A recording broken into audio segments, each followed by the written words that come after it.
Eh bien, salut à tous, j'espère que vous allez bien. On se retrouve aujourd'hui dans une toute nouvelle vidéo où nous allons parler d'actualité et nous allons revenir d'ailleurs sur les Jeux Olympiques de 2024, notamment sur cette ouverture des Jeux Olympiques 2024. Vous avez été nombreux à me demander en commentaire pourquoi le pape François, n'avait rien dit à ce sujet.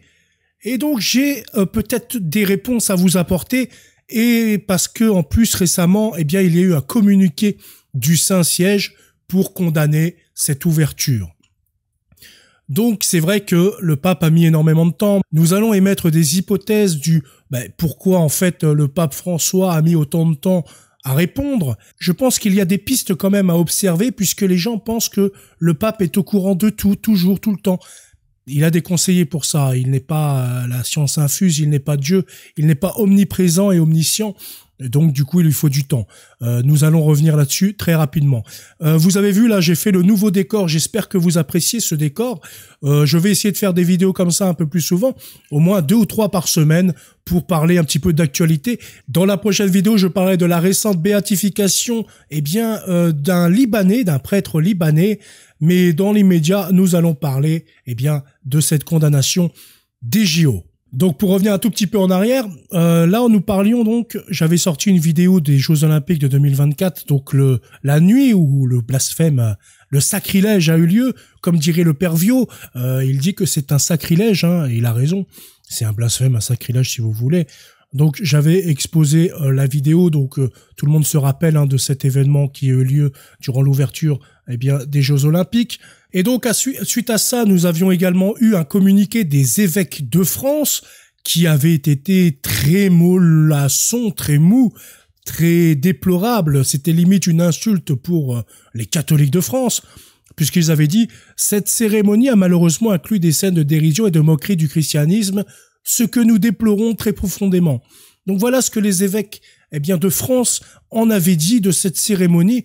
Au lieu de la qualifier comme elle était un sacrilège, un blasphème, une satanisterie, non, ils ont juste déploré très profondément, mais sans plus. En tous les cas, celui qu'on attendait le plus, c'était le pape, comme tous les commentaires l'ont stipulé dans toutes les vidéos que j'ai pu faire à ce sujet. Alors, nous allons commencer à émettre quelques hypothèses et puis voir peut-être pourquoi le pape a mis autant de temps, et nous allons également savoir ce qu'il a dit. Comme vous le savez, Erdogan avait déclaré au pape que la cérémonie olympique était immorale et se moquait des valeurs sacrées. Donc ça, c'était 2 jours avant la réponse du pape. Le président, donc peut-être que cette communication entre le président turc et le pape a aidé le pape à apprendre la vérité, à savoir ce qu'il s'était passé, et l'a convaincu à communiquer à ce sujet. Le président turc, donc Erdogan, a déclaré jeudi au pape François lors d'un appel que la cérémonie d'ouverture des Jeux Olympiques immorales avait tourné en dérision les valeurs sacrées et a appelé à une position commune contre elle, a annoncé son bureau. Certains groupes chrétiens et politiciens conservateurs ont déclaré qu'ils étaient en colère contre un segment de la cérémonie d'ouverture à Paris, montrant une scène kitsch qui semblait parodier le tableau de Léonard de Vinci, La Scène, représentant Jésus-Christ et ses disciples. Les organisateurs de Paris 2024 ont présenté leurs excuses aux catholiques et aux autres groupes chrétiens bouleversés par le tableau et ont déclaré qu'il n'y avait jamais eu d'intention de manquer de respect à un groupe religieux, mais plutôt de célébrer la tolérance. La fameuse tolérance en insultant donc encore une fois les catholiques du monde, ainsi que des autres personnes qui ne sont pas catholiques ni chrétiennes, puisque Jésus, pour beaucoup de personnes, représente énormément de choses. C'est l'amour incarné, c'est un prophète pour d'autres, et voilà. Thomas Joly, d'ailleurs, s'est récemment plaint qu'il allait déposer une plainte contre ces harceleurs.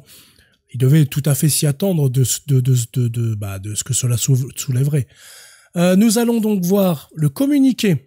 Le communiqué est assez léger, on va pas se le cacher, mais au moins il a le mérite d'exister. Le Saint-Siège a été attristé par certaines scènes de la cérémonie d'ouverture des Jeux Olympiques de Paris et ne peut que se joindre aux voix qui se sont élevées ces derniers jours pour déplorer l'offense faite à de nombreux chrétiens et croyants d'autres religions.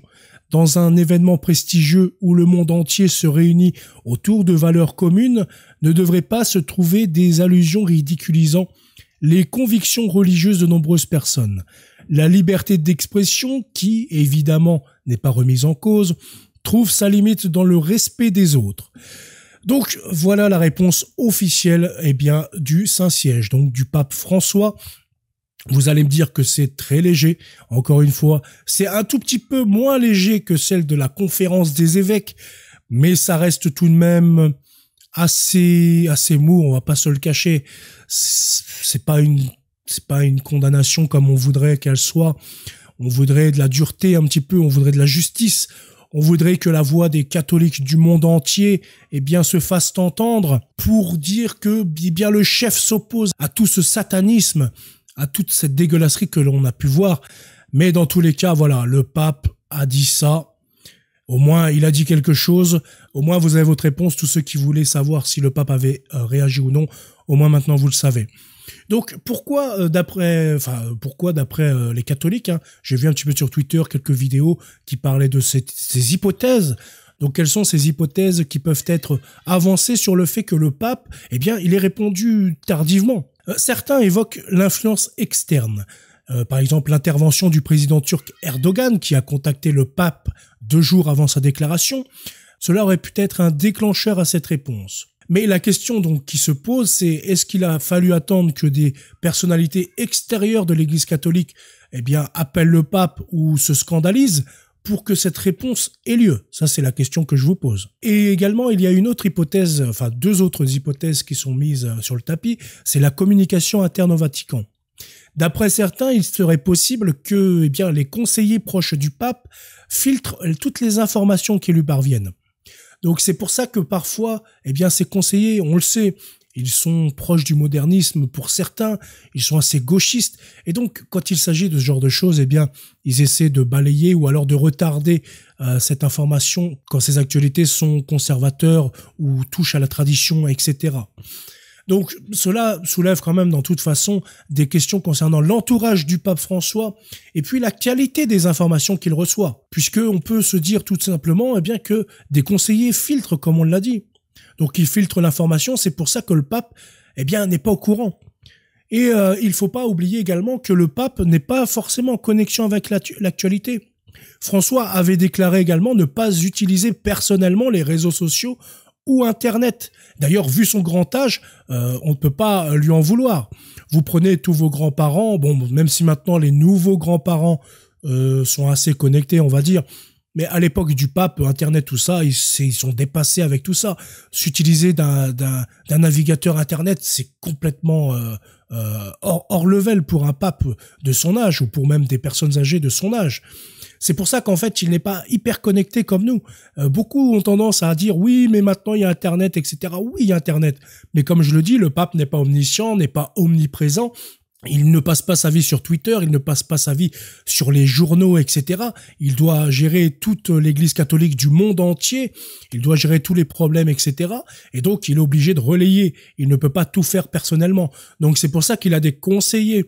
Et c'est pour ça qu'il est bien de choisir ses bons conseillers, mais parfois, vous savez, il y a même eu des très bons rois catholiques comme Louis XVI, etc., qui avaient de mauvais conseillers. Ils pensaient qu'ils étaient bons, mais finalement, ils n'étaient pas si bons que ça. Donc c'est toujours un problème d'avoir des bons conseillers, de trouver des bons conseillers et des conseillers qui ne soient pas hypocrites. Donc là, on peut tout à fait relier ça au fait que, les conseillers filtrent extrêmement bien l'information. Donc le fait de filtrer cette information, comme ça, le pape ne peut pas réagir dans l'immédiat. Et puis on laisse un petit peu sous le tapis, histoire que ça se calme et qu'on présente l'information au pape pour dire bon, vous voyez, c'est pas très très grave. Bon, dites un petit truc quand même. Et voilà, pour réduire un petit peu la tendance, catholique, parce que les catholiques étaient en colère. Donc on peut aussi suggérer ça, même si attention, j'ai aucune preuve de ce que je dis, mais c'est une hypothèse. Et donc aussi également l'influence interne. Nous savons que le pape a récemment rencontré le cardinal Fernandez, donc cela a peut-être joué un rôle dans la décision du pape de s'exprimer un peu plus rapidement que normalement sur ce sujet. Donc il est possible que ce cardinal lui ait dit mon Saint-Père, il faut réagir. Les catholiques sont en ébullition, dites quelque chose. C'est tout à fait possible aussi que le cardinal l'ait dit aussi. Donc voilà. Parce que après certains vont me rétorquer oui, mais regardez quand c'est un méchant évêque ou un méchant prêtre qui qui condamne l'homosexualité ou qui machin ou qui truc, le pape réagit illico, et dans d'autres cas, le pape ne réagit pas. Donc, je pense que tout est lié au conseiller, vraiment. Vraiment, tout est lié au conseiller. Donc, ça sert à rien d'inventer des complots au pape, comme quoi qu'il serait d'accord, comme quoi qu'il est mondialiste, comme quoi qu'il accepte tout ça. Non, je pense que c'est vraiment un problème de conseiller, de gestion autour de lui. Ce sont des personnes qui profitent de la vieillesse et puis de la faiblesse du pape. Je le pense sincèrement. Je pense pas que le pape, quand il a vu ça, il s'est dit, il s'en est réjoui ou quoi d'autre.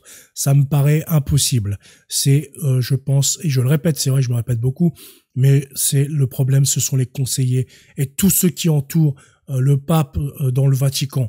Beaucoup de carriéristes, beaucoup de personnes qui ne défendent pas la tradition, beaucoup de personnes qui sont infiltrées, qui souhaitent moderniser, qui souhaitent abattre l'Église catholique, il faut dire les mots.